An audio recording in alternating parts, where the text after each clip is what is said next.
so disappointing today, man. We've lost here on penalties and we couldn't get that trophy that we so badly needed for OLE. Where does that leave us, that there? I mean, we spent all season trying to win a trophy. We got knocked out in the League Cup, in the FA Cup. We went on. We've had a fantastic away record all season. We've been undefeated, only the third team in the history to do that in the Premier League. And we thought we'd made one step ahead. We've gone a step ahead from last season, where we were knocked out of all the semi-finals, just to come here and to see this. It came down to the last moment. We were relying on De Gea to score a penalty, and that's after taking 10 penalties and doing our bit and expecting at least our keeper to save one.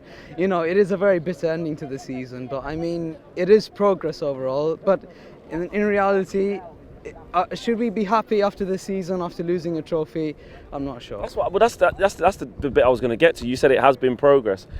Has it? Do you still feel like that? Because, like you said, we shouldn't be happy we've lost the European final. Yeah. Yes, we're second in the league. Yes, we've got Champions League, which is fantastic.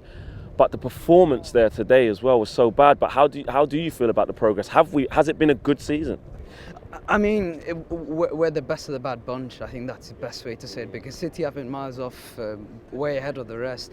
You can see we've been much better than Liverpool, but they caught up on us, and we only finished like 5 points ahead of them. And the rest of the teams, like Arsenal, I mean Spurs, they've been struggling, but we've just marginally improved from last season. We've gone to second place, and okay, you could say that's improvement, but in the grand scheme of things, when we're playing against the team that finished 6 or 7 in Spain, and they're relying on this to get into the Champions League, a bit like us a few years ago, the only consolation is that we've actually got into the Champions League through the league, first time back-to-back seasons, without any having to go to the last match of the season like Leicester and Liverpool and Chelsea. So that's the only consolation I had. But coming all the way, just to see this, it's very disappointing. And sure. On the individuals, I know you don't want to dig out any individuals, and I'm not going to go to David De Gea. I want to talk about the outfield players. Marcus Rashford, I didn't think had a particularly good game, and Solskjaer just wouldn't change it. He wouldn't make changes. What do you think about the performance and the individuals that played today?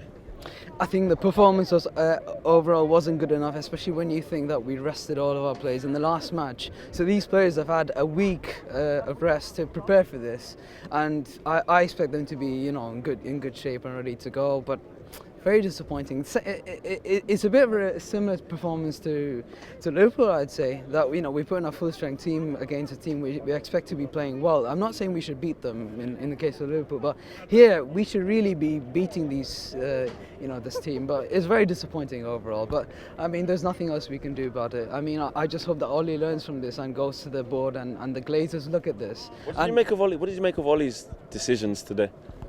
I think he waited very long to do substitutions, and he relied very much on the players we had. I mean, I was very surprised he didn't go with McFred, as you like to say, and I thought he'd start with that and, bringing Fred on and taking Mason off at the end. I think they showed that trying to move Pogba to the left, it's like trying to solve problems without addressing them properly. We needed a right wing in the summer, as Mark Goldbridge has been saying for so many times.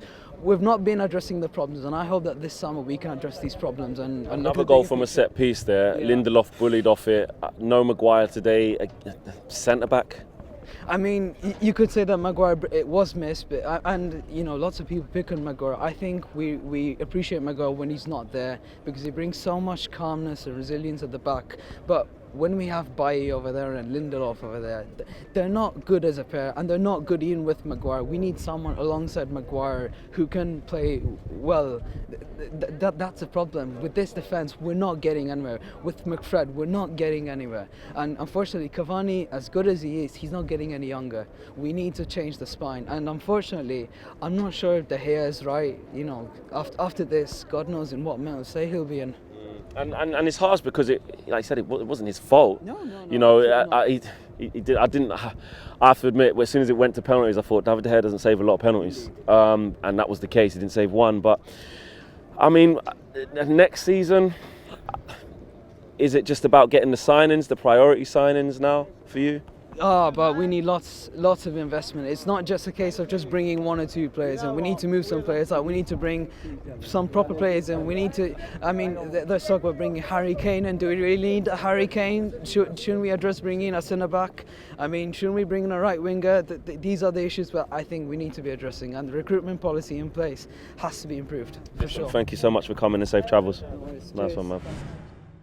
Big thank you to you guys for watching the latest of our videos, and if you want to check out more, make sure you do that just to the right of me. We are the biggest and best Manchester United channel in the world. Make sure you check us out on all of the socials as well: Facebook, Instagram, Twitter and YouTube. The socials are along the bottom. Peace.